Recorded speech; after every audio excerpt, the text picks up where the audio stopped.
Hey everybody, it's your boy Jog, Karl Marx's college roommate here, and I wanted to address something that's been itching at me for a while now. In America, good old America, during the height of the pandemic, the rhetoric around essential workers was on the rise. Of course, only to be tossed aside when the health scare was deemed over, in quotes, even though it's still very much a problem. And it's crazy how essential workers were paid on average the least out of other positions to this day. But before the time of essential workers, another phrase, unskilled workers, was also commonly thrown around, and now unskilled workers as a term is seeing a resurrection in the current American discourses, if you can even call them that. The term unskilled is nothing more than a capitalist created myth, and it's been used to justify wage slavery and keep the working class underpaid. There's no legal or scientific or political basis behind the word, no bureaucratic or categorical purpose. It is used solely to keep up the social image of a labor aristocracy. If you don't know, the term labor aristocracy is a Marxist critique of capitalism, citing that workers who benefit from the super profits of the imperialist capitalist nations of the world form a kind of hierarchy, where the imperial core working class situates differently and usually above from their global south counterparts, for example, when considering or examining the types of conditions those workers will have to endure. And while the topic of a labor aristocracy has been historically debated within Marxism and Marxist communities for some time now, it seems clear that this unskilled or essential worker distinction is, from my point of view, separate from the issues of a labor aristocracy. However, those who do use this pseudo distinction to separate themselves from lowly workers do, in fact, subscribe to the labor aristocracy, thus making themselves guilty of participating in it. My argument is basically you're only a labor aristocrat if you think you are. And fellow Marxists, feel free to critique my position in the comments if you find that there's an error with it. This pseudo distinction, unskilled versus skilled, which is anti-class rhetoric, can be heard from a reactionary person from any place, in an African or Latin American country, or it can be found in the heart of the imperial core, like in Washington, D.C., which has some of the most disenfranchised Americans in the country.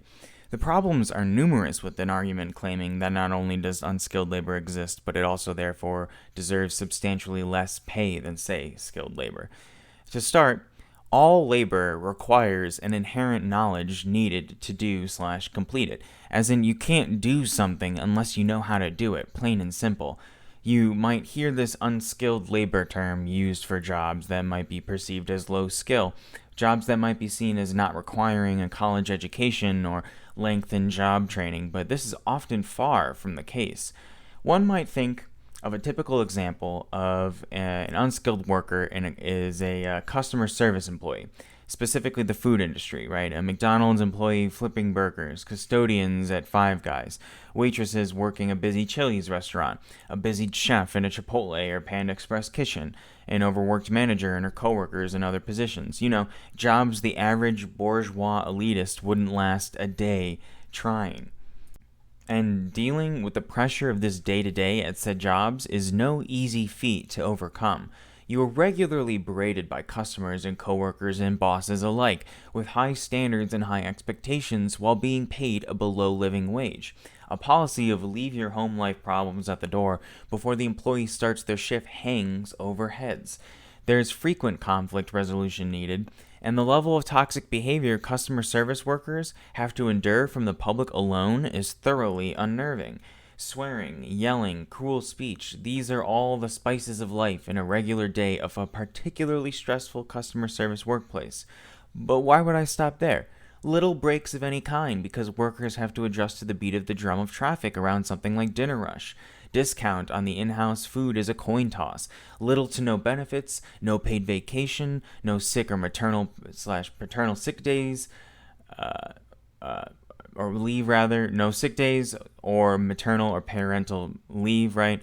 And the actual advantages one does gain are finicky, inconsistent, unstable. I could seriously go on and on. Does this sound like freedom? Does this sound like liberty? Do people who make less than $20 an hour deserve this kind of treatment as if the pay wasn't bad enough? We all deserve so much better than these conditions. A common American rebuttal in the course of discussions on socialism and communism involves the highly misguided anecdote about how doctors and customer service employees wouldn't be paid the same, but somehow would receive the same exact pay in a socialist system, which of course is patently false. Essentially, to equivocate the labor of a doctor and a fast food service worker is absurd.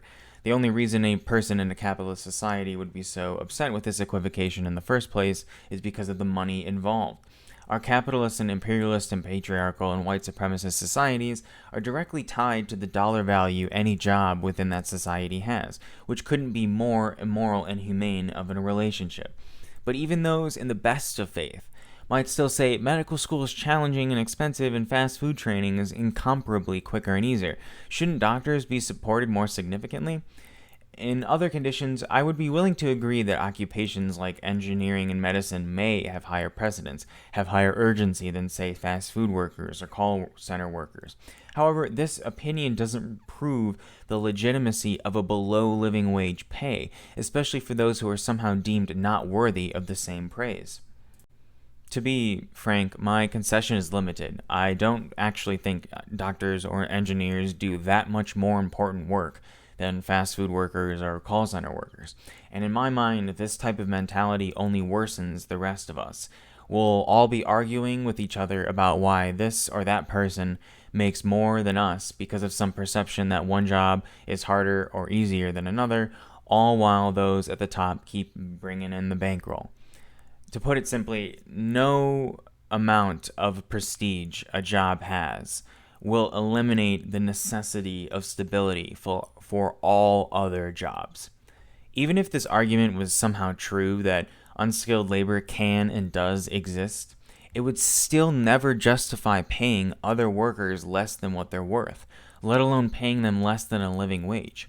People need the basic resources required for solid and stable life just to get to their job. And if they deserve this, if they give so much of their energy and time to work and labor, if you disagree with this standard, what gives you the right to say nah, to hell with them? So, janitors and McDonald's employees should be forced to barely make ends meet. They should have grueling and draconian working conditions.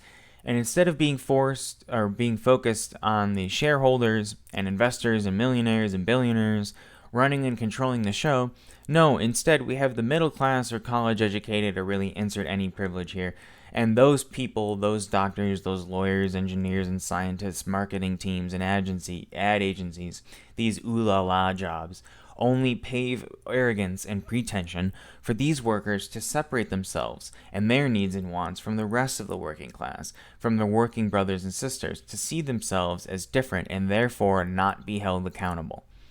Americans really have not even the faintest idea or any class consciousness, nor do they have the literacy or understanding to see the absurdity and race to the bottom mentality these arguments have.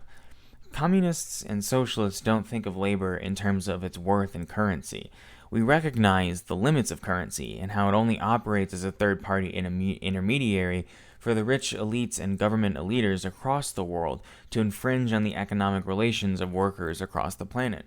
And while a worker-controlled state could better manage the day-to-day relations of economic production within our local, state, and federal societies, the leftist cause will never denigrate the labor of any worker who puts their energy and time into bettering the lives of those around them and themselves.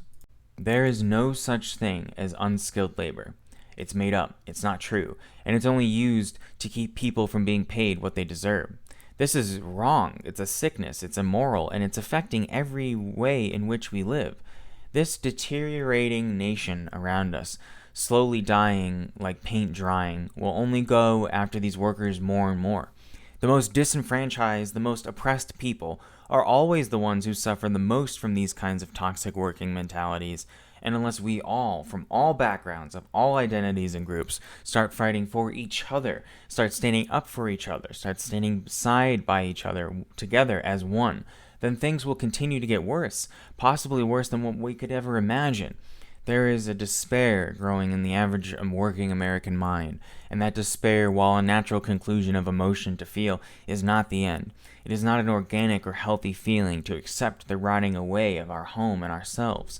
We can fight this. We are capable of change. We can organize ourselves, create a new political system, get more involved with the injustices of worker production relations in our societies, and that great new world we've all thought we were already building towards. We can steer ourselves back on track, toss out the useless machinations of how we live, and build something better, something new. We can create an American socialism, a free working class controlled America, owned by workers, organized by groups and councils and unions, assemblies and congresses to hold new votes and build our new laws and regulations. We've been made to believe that we are not allowed to seize our own destiny for ourselves, to take back what is rightfully ours. We've been made to be seen as villains, rioters, delinquents, troublemakers, even called terrorists. And so many of us can see how that was all a lie, a deception. The truth is we've never been this much on the same page. We all can feel the worst parts of ourselves washing away as we all try to better ourselves, build a more tolerant and understanding world, focusing on our trauma and our mental health, trying to build better people overall. And the greatest sickness to cure, capitalism, is just around the corner. Are you ready to join? Thanks so much for watching and listening. I hope you enjoyed my content. Make sure to like and subscribe. Let me know what you think in the comments. I wish you all the best, and I'll see you in the next one. Take care, and thanks again. See ya.